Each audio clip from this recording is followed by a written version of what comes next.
اهلا بكم مطبخي مطبخ الواحد ام احمد. ازيكم حبايب قلبي كلهم متابعيني؟ عاملين ايه؟ يا رب دايما تكونوا بخير.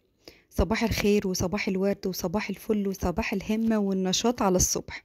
عايزه اقول لكم ان انا صاحيه من بدري جدا جدا، شغاله وصفات بصورها، واليوم كله نشاط كده من اول اليوم. اللهم ارزقنا خير هذا اليوم وخير ما بعده، ربنا يجعله يوم كده هادي ونادي زي ما بيقولوا ومليان بالخير، اللهم امين. حطيت اللبن على النار بقى الاول كده يسخن، لان كانت لولو صحت من النوم وخلاص حان وقت الفطار.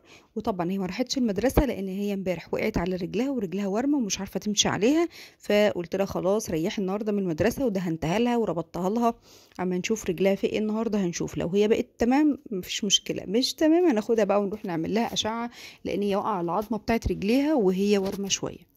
عملت الاول كده كوكيز ومحضره الحاجه عشان هعمل باتيه. طبعا الوصفات دي نزلت لكم على القناه بتاعت حلو حد ام احمد، هتلاقوها هناك في القناه بالتفصيل بكل حاجه. الا يسالني فين الطريقه يا بنتي يا ام احمد. عايزه اقول لكم ان احنا عملنا شويه كوكيز كده زي الفل. طبعا هي صحت من النوم لقت الكوكيز اتبسطت جدا، يعني انا سبتها نامت براحتها شويه على ما انا خلصت. عملت بقى شويه نسكافيه كده، وصحيت احمد راح جاب لنا طعميه، لان طبعا الكوكيز ده مش فطار بتوع مصر ابدا، ده فطار الناس بتوع ايجيبت، فده ما ينفع لناش. وهنعمل سندوتشات طعميه كده مع شويه من الكوكيز وكوبايه نسكافيه كده عشان تظبط دماغنا. وهفطر وبعد كده اقوم اكمل الحاجات اللي انا بصورها. يعني في كام وصفه في دماغي كده حابه ان انا اصورهم، وبصراحه مش بلاقي وقت ان انا اصورهم، فاستغليت النهارده كده من اول اليوم. قلت هو فعلا يعني زي ما بيقولوا شغلانه البدريه منسيه. لما الواحد بيعمل الشغلانه من بدري كده، لا باليوم بيعدي والحاجه بتتعمل واللي احنا عايزينه بننجزه. يعني حتى كان في وصفه ثالثه عايزه اعملها كمان، بس كان في حاجات ناقصاني فاما بعد اجيبها. عملنا بقى شويه باتيه كده. طبعا الفيديو بتاع الباتيه نزل لكم امبارح، تحفه يا بنات، جربوه هيعجبكم جدا. يعني بجد شويه باتيه كده خطيرين خطيرين خطيرين. انا كنت بفكر ما اطبخ لهمش والله العظيم. قلت يا بنتي ايه رايك ما تطبخيش ويقضوها باتيه وكوكيز النهارده وشاي بلبن. بس على اخر لحظه قلت لا ما ينفعش، لازم هتلف لفتهم وهيجوا يقولوا احنا جعانين يا ماما احنا عايزين اكل. فهغطي بقى على الباتيه بتاعي ده، هنشوف بقى احنا هنعمل ايه في اليوم بتاعنا النهارده. بس ما تنسيش بقى تنزلوا تحطوا لي لايك كده، لان انتوا دايما بتنسوا تحطوا لايك. لما بفكركم باللايك وبتنزلوا تحطوه الفيديو ما شاء الله مشاهداته بتترفع، بس انا اصلا بنسى فما بالكم انتوا بقى. فلو انا نسيت كده واحده تكتب في الكومنتات حطوا لايك لام احمد يا ولاد. يعني انا عايزه اعين واحده في الكومنتات تكتب كل يوم حطوا لايك يا ولاد، وهديها على كل فيديو 2 جنيه. خلاص بقى 2 الى 5 جنيه، يلا هديكي على كل فيديو 5 جنيه. هتطبخي ايه النهارده بقى يا بنتي يا ام احمد؟ والله انا كنت محتاره النهارده في الاكل ومش عارفه اعمل ايه، فقلت خلاص انا هعمل لهم شويه شوربه عدس كده في السريع. انا ببقى ادور في الحاجات اللي متاحه عندي، يعني ما دام يوم انا مش عايزه اصرف فيه، مش عايزه اعمل لحوم، مش عايزه اعمل حاجه، فبدور على الحاجات. يبقى انا يوم مش عايزه اطلع فلوس من الاخر يعني. مع ان والله انا عندي الفراخ وعندي الحاجه، فانا اطلع من التلاجة، بس ببقى مش عايزه اصرف يعني.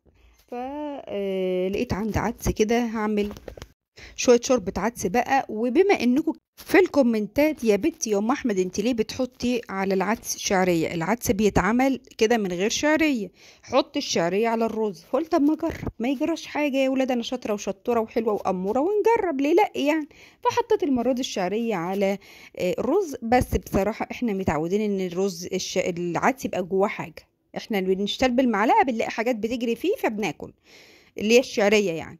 فاحنا اتعودنا عليه. فالعيله عماله تدور في الشعريه مش لاقيه، في العدس مش لاقيه. ماما العدس فاضي ليه؟ مفيش جواه حاجه ليه؟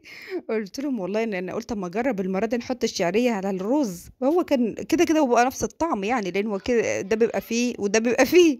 بس احنا متعودين يعني. مثلا انا ممكن اشرب كده العدس حتى من غير ما اكله على الرز، بنحب نشربه نلاقي الشعريه فيه كده بتجري جواه كده. هقطع عيش بقى.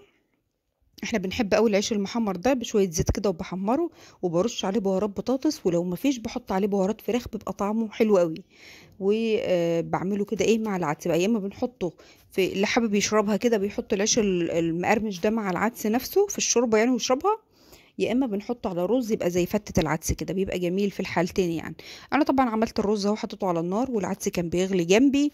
اللهم صل على النبي كده. هعمل النهارده شويه طواجن، يعني ناويه ان انا اعمل شغل النهارده لاني بقالي كتير ما عملتش حاجات فوري. و يعني بقالي كتير ما نزلتش شغل فوري، والزباين بقى ايه قاعدين يقولوا فين يا ام احمد انت بقيتي كسلانه، انت ما عدتش بتنزلي شغل ليه يا ام احمد فوري. فقلت خلاص انا النهارده هنزل لهم كده شويه طواجن فوري. فقلت على ما العدس بتاعي يستوي كده والاكل يخلص، اضرب الاسبونشات بتاعتي وادخلها الفرن واسيبها تبرد، وبعد الغداء اقوم اقفلها على طول. احنا عامه كنا لسه بدري يعني، فقلت اقوم اقفلها على طول ونمشيها بدري بدري كده.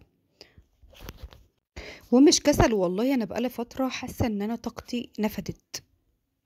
مش عارفه ليه، انا مش حابه ان انا اصدر لكم بجد طاقه سلبيه، بس انا حاسه ان انا بقالي فتره ما عادش عندي طاقه، لا الشغل ولا البيت ولا الولاد، وكل حاجه بعملها بالزق في اخر لحظه.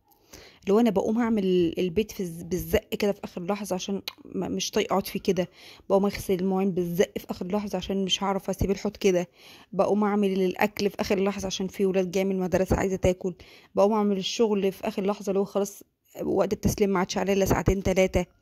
فانا بقالي فتره بجد حاسه ان انا ما عنديش طاقه، او مش ما عنديش طاقه، انا طاقتي نفذت. يعني حاسه الواحد شايل شيله كبيره، عارفين لما تكون انت شايله شيله كبيره قوي قوي قوي وماشيه طريق طويل ملوش اخر، وعماله تقعي وتقفي تقعي، يا ريت حتى الطريق سالك قدامك، لا ده طريق بقى بايظ، وعماله تقعي وتقفي وتقعي وتقفي. انا ده طريقي بجد. انا حاسه ان انا بقالي فتره كبيره سنين وعماله اقول هتسلك هتعدي هتبقى، وعماله اصبر في نفسي، وهي ان شاء الله هتسلك وهتعدي اكيد. احنا مش هنقنط من رحمه ربنا يعني. رحمه ربنا وسعت كل شيء. بس اوقات كده الواحد بيكون تعب. انا بجد مهلكه، مش هقول لكم نفسيا، مهلكه صحيا. يعني نفسيا كمان يعني اكيد، لان الصحه هي اساس كل حاجه، يعني الصحه ما تتقدرش بتمن.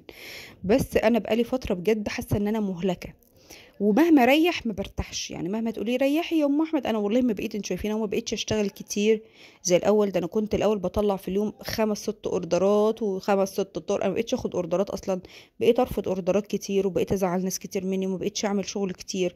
يعني بحاول ان انا ارتاح، بس للاسف بلاقي الوضع بقى اسوأ، مش بلاقي نفسي برتاح، بلاقي نفسي ببقى تعبانه اكتر، وانا مش فاهمه تفسير بصراحه للي انا فيه. بس ربنا يا رب يعين كل واحد على حاله. آه، اي واحده، انا اتوقع ان اي واحده شيلتي هتبقى حاسه باللي انا فيه. او هتبقى هي كمان يمكن حاسه باللي انا فيه، او يمكن تبقى هي عايشه فعلا اللي انا فيه، ويمكن تبقى اصعب كمان من اللي انا فيه.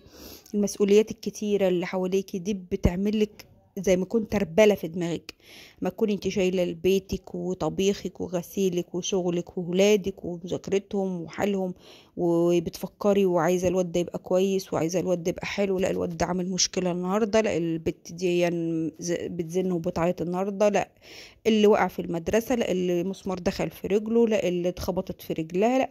انا حرفيا ولادي كل يوم جايين لي بكارثه من المدرسه، مش عارفه ليه. مرة محمود جاي رقبته مفتوحة، مرة جاي المسمار داخل في رجله، مرة لينا جاي متعورة، مرة جاي رجلها ورمة، كل يوم حوار. واحمد ابني كل يوم، عارفين انا حاسة انا عايشة بحلق على العيال، بحلق عليهم كده، شوفوا زي ما يكونوا انت فرخة بتجري منك وانت عمالة تحلقي على يمين وشمال. فانا بجد حاسه ان انا بحلق عليهم عشان يقعدوا، بحلق عليهم عشان ما يحصل لهمش حاجه، يعني ربنا يحفظهم يا رب. بحلق عليهم عشان خاطر المشاكل اللي بيعملوها، بحلق عليهم عشان خاطر يقعدوا يذاكروا، بحلق عليهم عشان يحفظوا قرآنهم، يكتبوا واجبهم، يحافظوا على صلاتهم. يعني كل حاجه حرفيا بعملها بوجع قلب. انا بقول لهم امبارح بقول لهم انا قلبي وجعني، فاحمد عمال يغني قلبي بيوجع، بقول له لا ما تغنيش، انا قلبي وجعني بجد، انا حاسه ان بجد قلبي وجعني. يقول لي يعني ايه يعني؟ قلت له يعني بجد انا قلبي وجعني. مش عارفه اوصفها له، بس بجد مش عارفه انتوا تحسوا بيا ولا لا، انا بجد قلبي وجعني. فربنا يحفظنا كلنا يا رب. عايزه اقول لكم بقى ان انا بعد يوم طويل وخلصت شغل وشطبت المطبخ وخلصت وصفاتي وحاجاتي، كنت حاسه ان انا مهبطه وحالتي قليله، ما عرفتش اتغدى، كنت عايزه اقوم اخلص الطواجن، اكلت معلقتين كده في السريع.